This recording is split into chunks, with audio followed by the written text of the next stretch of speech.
Everybody, this is your boy, the Green Titan, coming at you with a video which is not so pleasing. The Eagles lost the football game by a grand margin of 20 points, 41-21. Um, Ain't nothing really to say. The Cowboys just manhandled us physically up front with their offensive line. They just pushed everybody, the entire defensive front four, off the line of scrimmage. They just continued to push. They ran the football down our throats, which was something that the offense couldn't do. And I also said it many times before, if you can't run the football, teams will not respect the passing game. And that's exactly what happened in this case once again.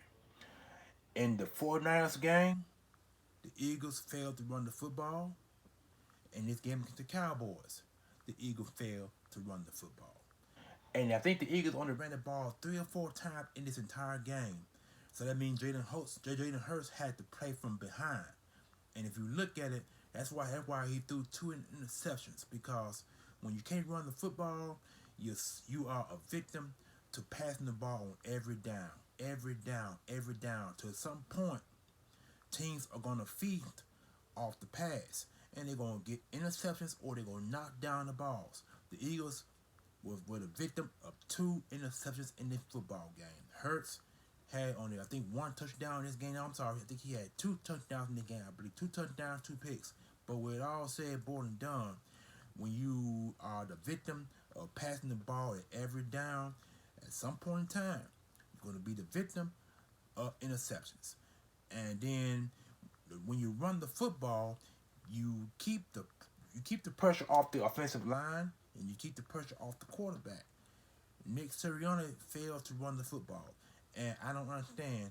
When you run the football, does that mean the 4 runs that the Eagles had in this game, they were all 6, 7, and 8 yard runs. I think one of the runs was more than 10 yards. That's the first time they had a first 10 yard run by I think Mike Sanders. So the way it's looking, and the way I'm seeing it playing out, Mike Sanders will not have 1,000 yards rushing once again, and it's gonna make you wonder: is he going to stay with the Philadelphia Eagles? Because Mike Sanders is built to run the football. I mean, this guy can catch the ball out of the backfield. He can also run between the tackles on the outside. He had that lateral quickness to run on the outsides, and lateral quickness to run up the gut for first down yardage.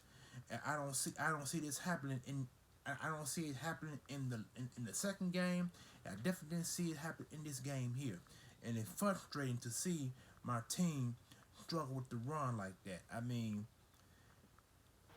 I can't put my eyes, and I can't really get my eyes to see the game, and I really can't get my mind to focus because, see, I mean, the Cowboys been talking noise all week, and if you watch this entire game, if you guys saw the game when Jalen Ritter caught the ball, and did you see how they pushed, how they manhandled our receivers? I mean, these Dallas Cowboy defenses, this is not a top 10 ranked defense, but they were able to get pressure on Jalen Hurts.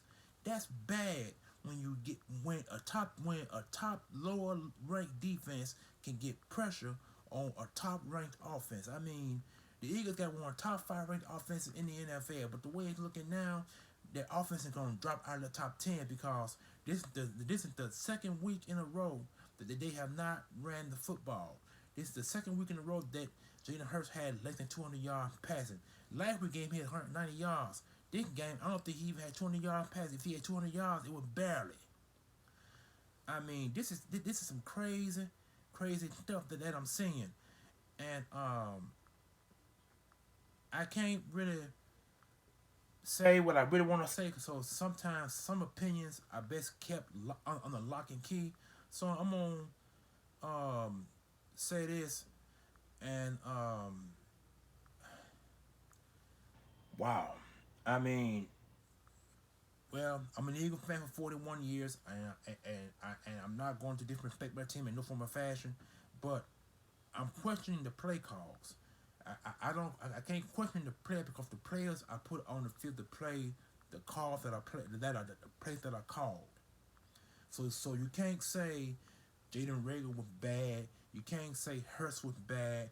You can't say the offensive line was bad, and you can't say the defense linebacker and defensive backs was bad, cause they ain't the ones that make the calls. It's the coaches on the sidelines. So if any tension or any word need to be said, it needs to go to the coaching staff because once again, the coaching staff did not put their football team in position to win this football game because this was a winnable game. This game was actually winnable.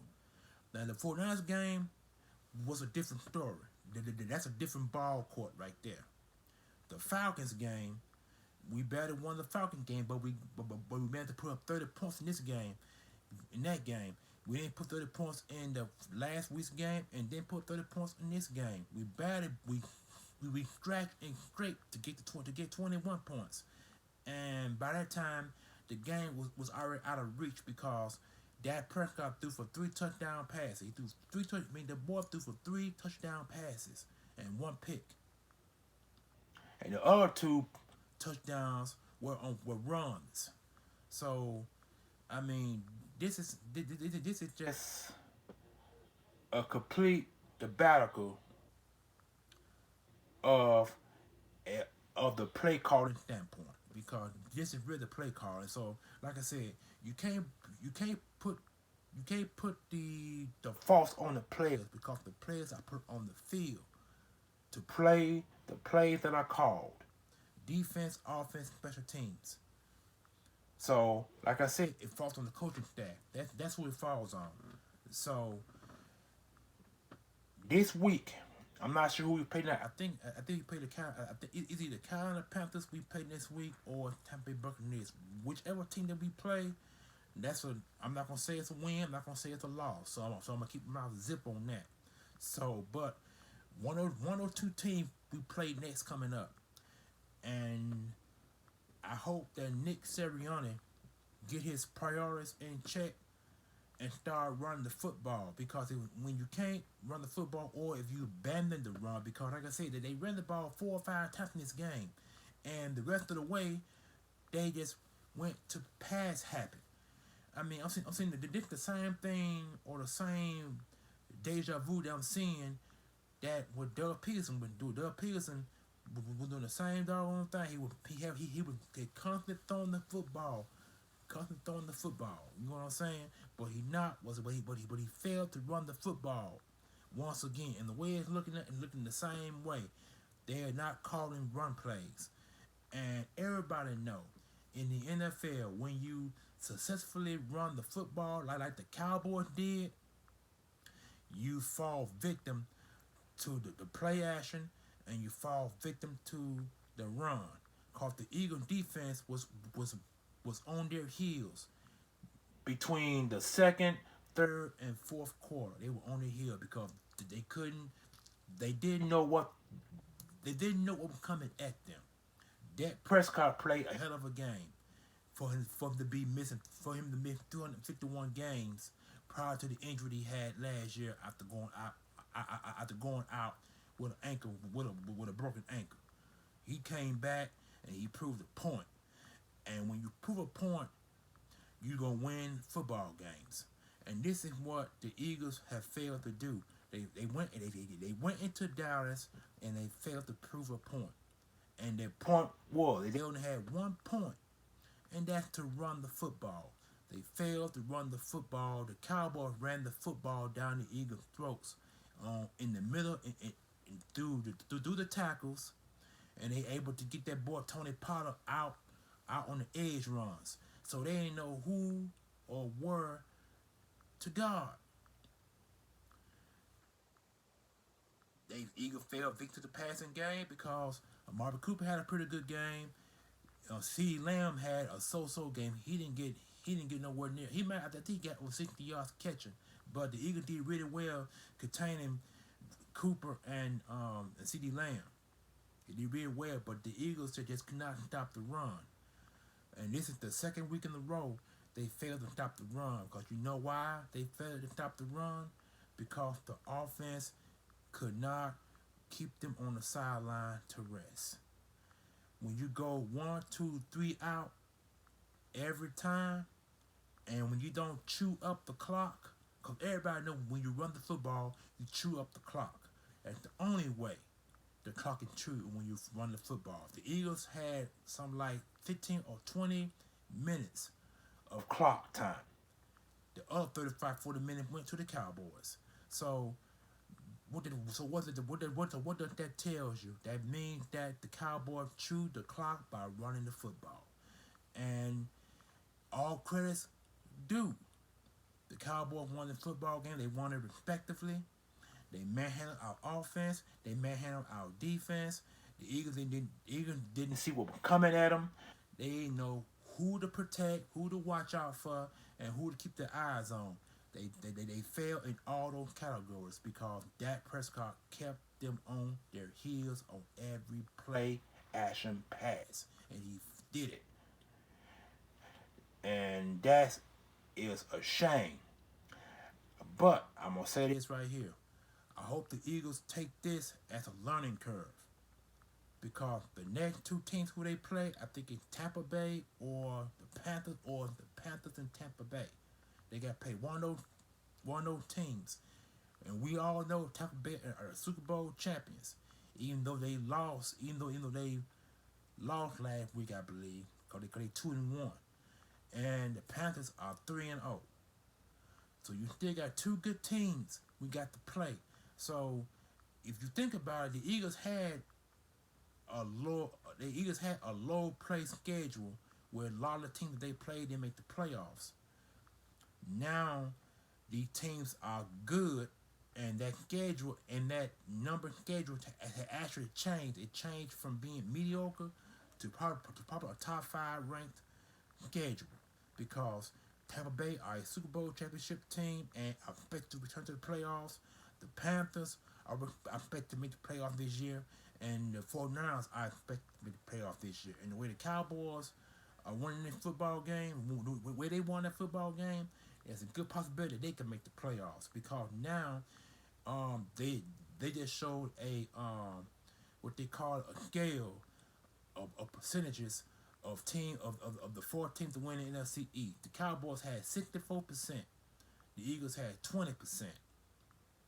And I think the Washington Redskins has like 10%, and New York Giants had lower than 10%. And if that scale is right, if it's correct, I mean the Cowboys could win the division. They very much could, but it won't be based on their defense. It'll be based on their offense. Because the Cowboy defense is still mediocre at best. But where they did well at, it's just that they were able to corral and keep Hurts in the pocket. And what they did majority of the other night they kept that boy in the pocket, and he was able to throw ball, but he been throwing balls all over the place. In the first play that he threw, that he tried to throw into the end zone, he threw an interception. Then he threw another interception, so we're going to take the third quarter of the game. The man threw 2 picks, and he haven't thrown no picks prior from last year up to today. Well, he had 8 touchdowns and 4 interceptions last year, but the last game up until the 49ers game, he threw no interceptions. And now he got 2 picks against the Dallas Cowboys. For some reason, I'm not exactly how to put it, but for some reason, Hurts does not play pretty good for the Cowboys for some odd reason. See, Mike Sanders plays really well against the Cowboys. Hurts don't play very well for the Cowboys, and I'm beginning, and I think I know why. If you guys remember when the Eagles played, when Dak Prescott, when Hurts played the Cowboys last year, the Cowboys defense was mediocre, but they were able to contain Hurts in the first meeting last year. And what they did to him last year, they did to him this year. So it's like he does have a very good game against the Cowboys. But that could change because now the Eagles play the Cowboys at the end, close to the end of the season. Matter of fact, I think it's the last game of the season. If the Eagles have a good winning record or somewhat of a winning record by the end of this year and beat the Cowboys, that would be the icing of our cake. So we owe the Cowboys a loss this year. We owe them. We owe them big time. We owe them big time. But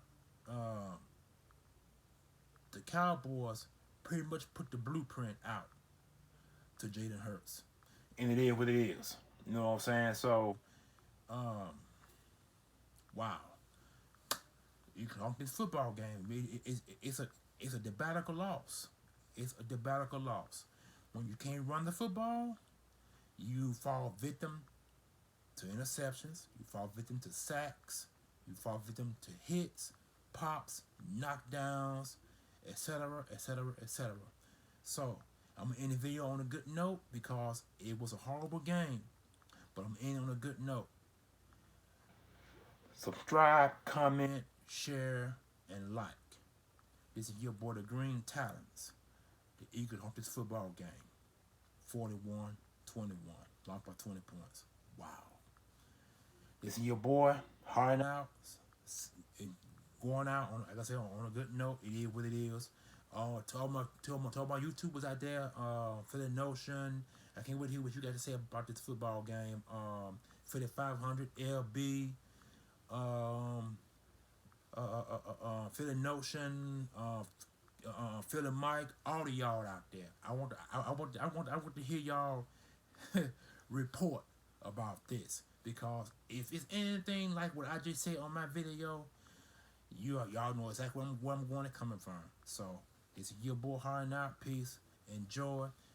41-21 loss, y'all. We are 1-2. We are third place in the NFC East. Wow.